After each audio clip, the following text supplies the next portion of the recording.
All right, guys, let's do this. What up? It's JoJo on the radio. This is the iHeartRadio Countdown. Oh, my God. Niall Horan. Hello, JoJo. Have you missed me, Niall? Of course I have. Come on, brother. Dude, it has been... how's your life? Give me the quick, the brief, the whatever you want to say. There was a pandemic, and then I was at home, and then I got fit, and I got good at cooking for a second, and then I started making a record, and... we're here now. Here we are. We got lost in chat. That's basically what happened. Yeah, heaven and all this stuff. That's basically a couple of crazy years in a 3-second nutshell. Niall, this is, like we're talking off air, a full circle moment for me, and I think for you in a lot of ways. Before the world ended, the pandemic and all that good stuff, you were the last person I talked to, musician, before everything shut down. And here you are again, so I guess it means everything is all good. But I was the last person in the States you talked to and the first one back? Give me that. I think so, yeah. Like, I did my last show in Corden. I was doing a week at Corden. And then they were on a TV saying, you've got 24 hours to leave or stay. We're locking down. Oh, man. And I came to see you. None of us were touching each other. It was like, can we talk to each other even? Elbows and masks. And then I literally got on a flight that night and... didn't return until I started making the record. God. And now we're back here in the exact same spot. This is 3 years later, was it? Yeah. Roughly, yeah. Jesus. It was so... I recall that moment because, I didn't know what to do. Like, I think we hugged, and after we hugged, I'm like, should I have hugged Niall? He's probably going to think I'm a creep, because, but I hugged you today, so the creep is back.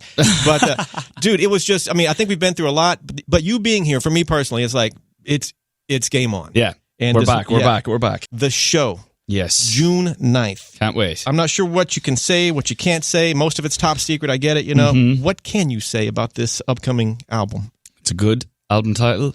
I like the album cover. Why the title, The Show? The show was kind of like, I'm always writing stuff down to conceptualize what I write. Like I wrote down Heartbreak Weather, and then that was going to be the through line throughout the album. And this time I wrote The Show because we were at home in a pandemic. And I was like, that life is a show. Like I've just gone from being like on all the radio stations and then doing planning a big tour, and now I'm just sitting in my living room making banana bread as well in the kitchen. And like doing all that stuff, and just like then it was like bigger thoughts, like the ups and downs, you don't know what you never know what's going to happen type stuff, the good, the bad, the ugly that we go through in life. And then that just kind of, The Show was like my title. Now, when you have certain like songs come up, certain songs you write make the album, certain songs don't. Yeah. If it doesn't fit the umbrella of The Show, in which, I'm sure that has several meanings, but if it doesn't fit that meaning to you, it doesn't make this particular album, I assume, right? Yeah, but I'd try and tie it in some way. Like, if it's about a relationship, that's part of The Show. Fair enough. If it's about, a bigger picture thought on the world, that's part of the show. So, because life is the show, like you said. Exactly. So the show is just always like the through line. Like that, if, I need to see every song point back at the show. And I feel like that's the way I was thinking about when I was writing the songs. Usually I'll sit there and I'll write very singer-songwritery type songs where you pick a scenario and then you talk about exactly what happened in that situation, the colors, the couch, the color of the couch, the color of the sky, the way the person walked, the way they, all that kind of singer-songwriter type stuff. This time was a bit more rounder, I found. Like when I was thinking of heaven, I was thinking of like that idea of society telling you need to go to college this age and you need to get married at that age and you need to have a mortgage by then and have a this and and it just puts so much pressure on people before they even get to 30. And they're like, I've failed at life if I haven't ticked off any of those boxes. And I've just always been one of those people to be like, I'll just cross that bridge when it comes, live in the moment, for the lack of, a better phrase. I love your thoughts. The way we'll get into all of it. I love your thoughts. I love your thoughts. Let me finish that sentence on that, because I hate the whole, you got to do this by then, and it's just so much pressure, and you feel like, and you're not a failure if you don't get married by 30 and have a kid by... All right. Now, give me a cool or interesting or funny moment during the recording or writing process of the show. I'm sure there are quite a few. Yeah. Something that stands out like, God, that was a mess. That was a scene. That was a situation. When we were writing the song, it actually didn't make the album. It's actually not a bad song, but it didn't make the record. And we wrote it in a swimming pool in Joshua Tree. So you guys sitting around with your little book, and then you're writing a book, and it's like we'd had a few drinks, so we were like, it's really hot out, and you can't be out for long in Joshua Tree. It's like 110 out there, and we're all in the swimming pool. I'm sitting on the edge of the pool with a guitar in my hand. Someone else is taking down lyrics so we don't forget them. Or no, was it like, I know one of the guys had like a speaker, and we brought the speaker from the, attached it up to the computer, brought the speaker out. We were like, put the beat on repeat for like hours, and we were just like singing this song. God. And when I listen back, you can tell that we'd, had a few drinks, and we're in a swimming pool. Where's this song at? I mean, where will this song eventually land, or will it go anywhere? I don't know. I'll obviously try and pitch it somewhere else. Right. See if there's any labels looking for stuff. Hit me up, yeah. If it does see the light of day, I'll let you know. Let me know which one that was. Yeah. From the album, The Show, and you don't want to leak any album title or track titles and whatnot. What is your favorite lyric from the album? Now, once again, I wouldn't include, unless you want to. I don't think you do. Titles. That's secret. But what's your favorite lyric from The Show? If you can answer that. Yeah, I can answer.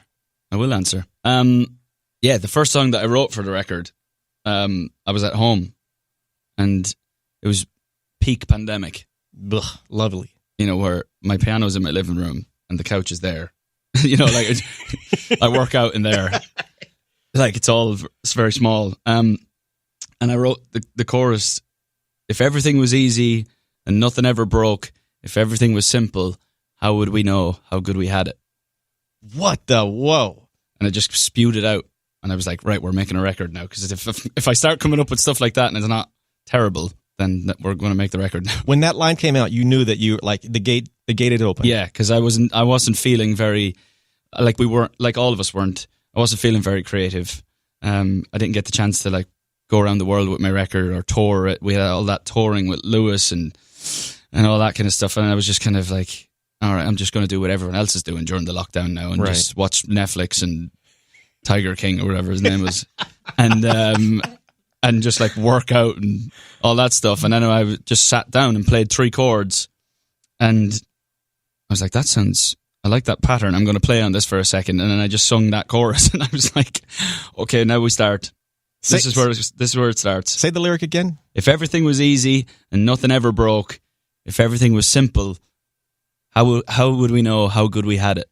You guys remember that for when the album comes out. That is, dude, all right. Last time you were here, like you mentioned earlier, the tour is about to launch. I think it was you and was Fletcher on the tour? Yep. And Lewis? Lewis, of course, Lewis. God, that guy's hilarious. He's a mess. But the tour, tour talks for now. What are we thinking with this tour? Oh, we're talking. It's just like agents, promoters chatting at the moment. Then I come into play. Of course I'll tour at some point. Not sure when it'll be, this year, next year, but it'll be at some point. And because I'm doing festivals this year. I've always wanted to do festivals. That's been like my. Have you never done a festival? Never. Oh my God! I just assumed you had, and I just didn't know. I've done the iHeartRadio Festival. Yeah, well there you go. But I've never done like one of those ones in a field, in the middle of nowhere.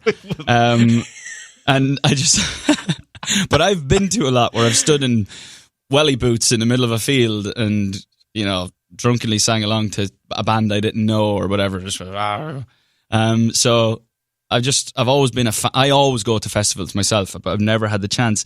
And to be honest, before, pop wasn't really a thing at festivals.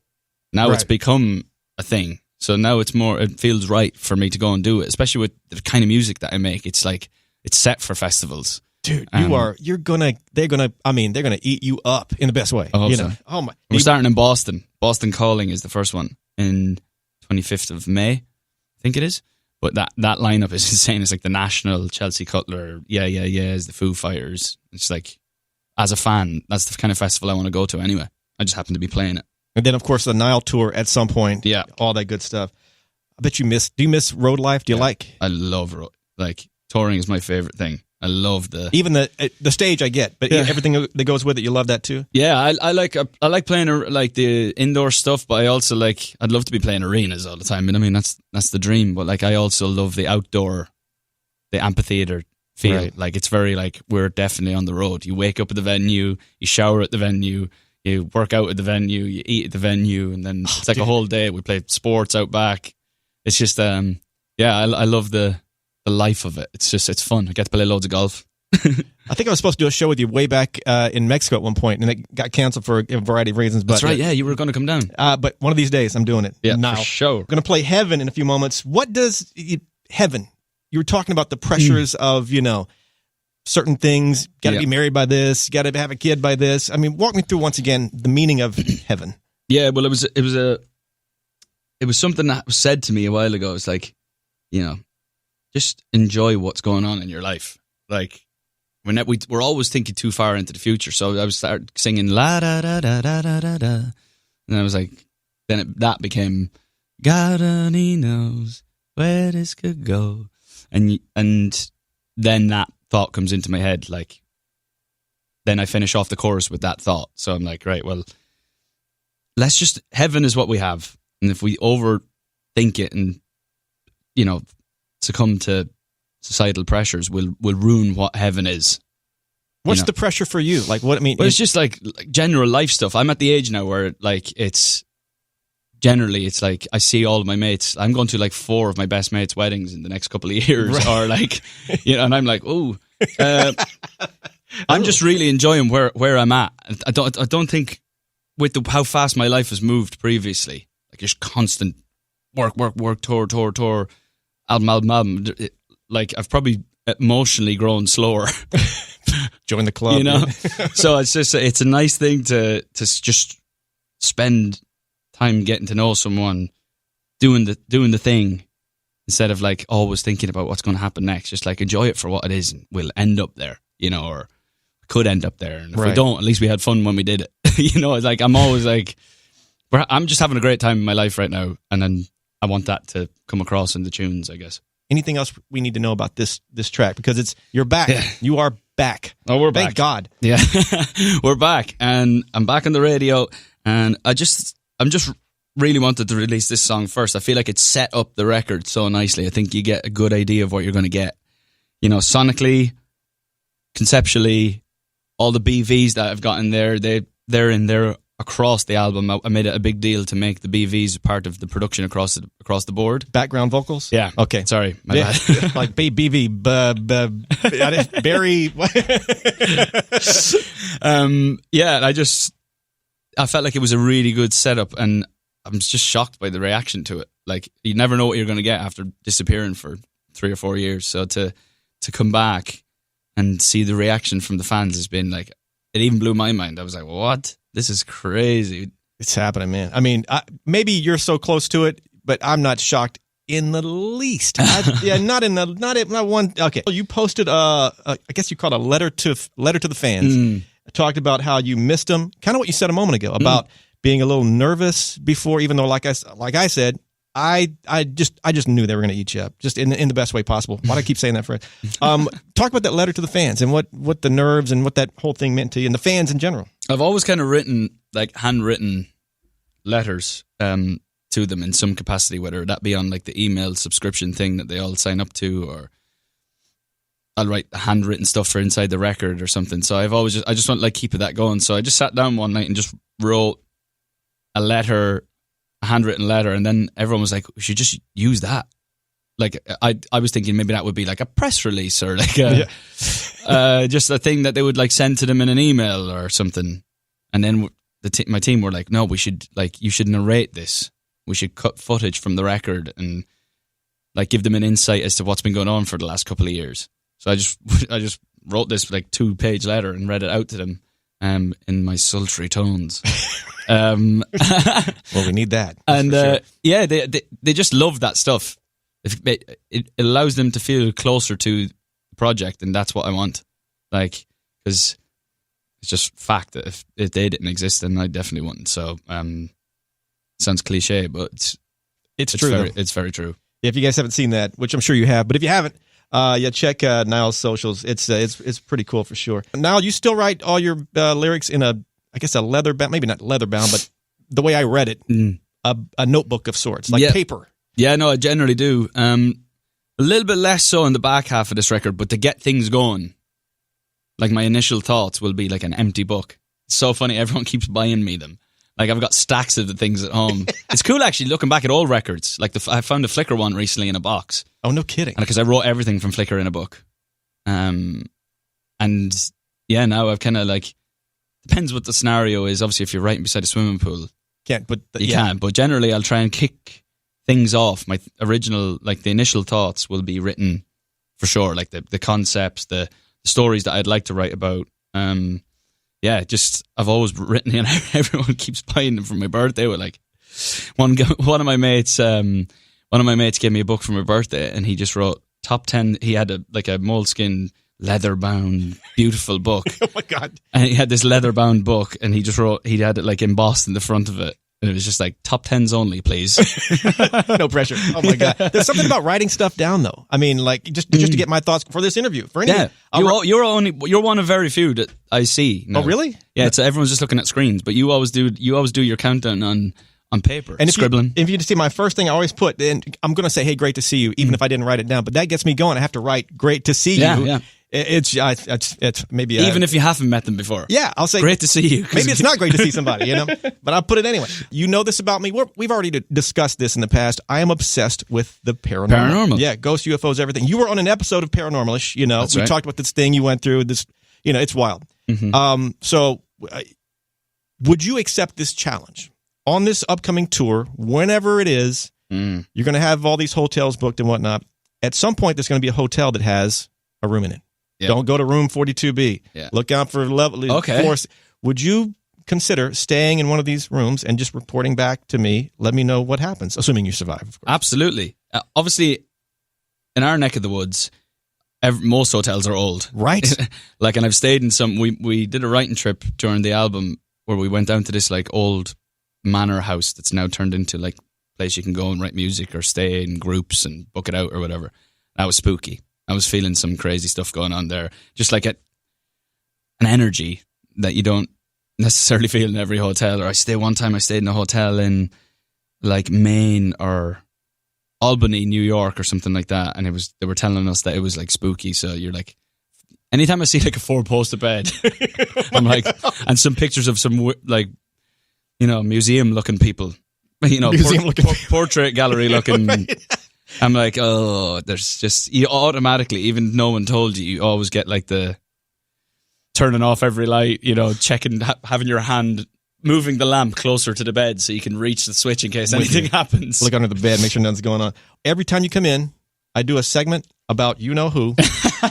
Your buddy. I knew it was coming. It's got to, every time I don't know how this started, and I started. I forget how it started. It's your best friend, Mully. Yeah. And hello, Mully. Yeah, and I met him. That's right. We were at Five Sauce backstage, and I believe it was your manager, Justin. Yes, Justin, yeah. And this guy walks up to him, starts chatting with Justin. I'm sitting there with my buddy Tar.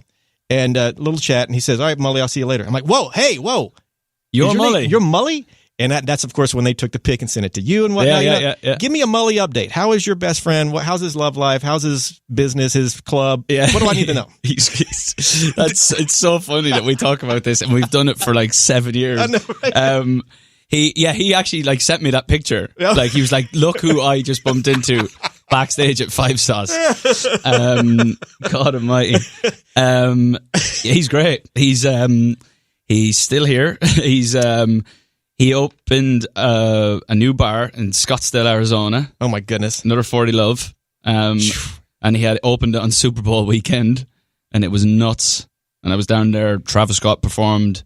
It was crazy. Goodness he had everything going there. He had Sway Lee, he had Travis Scott. He just had a whole weekend. Had Niall Horan hanging out, I was there. I assume you get free drinks when you go in, clearly. Yeah. Better. I might have a steak, Yeah. All right. But he's going good. He's happy. He's still in love. He's having a great time, that guy. Well, tell him I said it's great to meet him, and I love him as well. What am I doing? Judge on The Voice. Yes, that's coming up.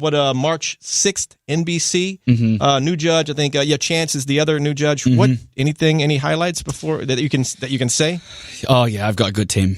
Really? I shot some of it yesterday actually, and I'm feeling confident going into the round we're going into. I obviously can't say where we're at or who I've got or numbers or anything like that, but I've got a really good team. of artists. Like, I've got a gifted team. I sat there in the chair and I was like, I could turn all the time because everyone's a good singer. Like, everyone that comes on The Voice is a technically gifted singer.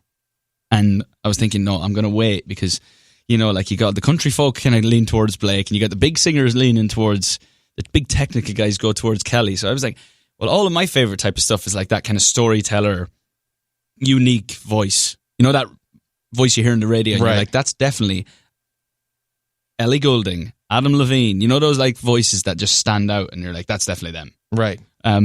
So that's who you feel. That's your kind of core sound that you're gonna. Yeah. I was looking for singers that really perked my ears up, or literally gave me goosebumps, and that was quite a lot actually. So I curated a team, and yeah, it's just like, it's been so fun. Just the banter even between like myself and Chance, Kelly and Blake. It's just so fun. Like, we're just having a great laugh. Like, on and off camera, our text chain could never be seen. Oh my God. By the public. Because NBC would fire our on the spot. We'll leave that top secret. Niall, of course, the show coming out June 9th. Heaven is out. Of course, family, friends, that crew that's been with you forever. Mully, you know, him.